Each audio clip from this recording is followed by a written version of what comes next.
Hi everyone, my name is Ariana and I'm a biology student at UMass Amherst.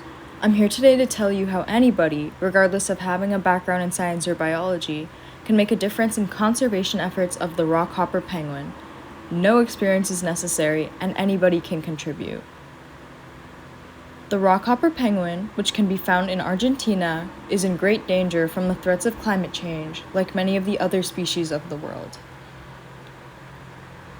By going to this link and contributing whatever amount of time you feel comfortable, you are able to help scientists keep tabs on these penguins and help study their breeding behaviors in relation to climate change. Once you arrive at the link, the way in which you help is straightforward, satisfying, and fun.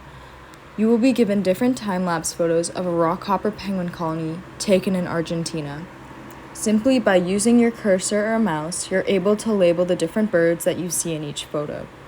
There's a field guide that will be provided to you so that you can easily distinguish between the adult, chicks, and rockhopper eggs. You will also be able to mark the birds of prey that you see in the photos. As seen, red marks adults, green marks chicks, yellow marks eggs, and purple marks other birds that are not penguins. The task is to label as many of the birds as you see in each photo, so long as they are not too blurry or too far away.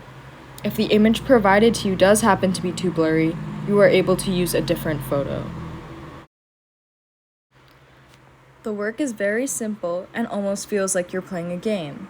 It's extremely entertaining. This very simple yet effective work is extremely important and helpful in regards to monitoring these penguin colonies.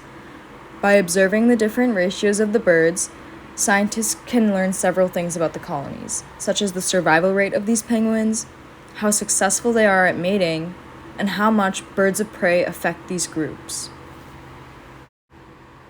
Because the time-lapse photos started being taken in 2013, which is almost 10 years ago, scientists are able to see how climate change has affected these populations over the decade. This is necessary to understand and learn about if we hope to try and conserve this species and other threatened species around the world.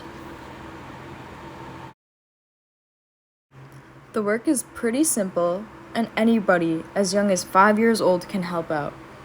Even 5 minutes of your time can help this species and other species around the world, so why not give it a shot? A small amount of time from you can make a huge difference for scientists studying this group. It's somewhat unbelievable to think that such a simple task can make such a huge contribution, but it does.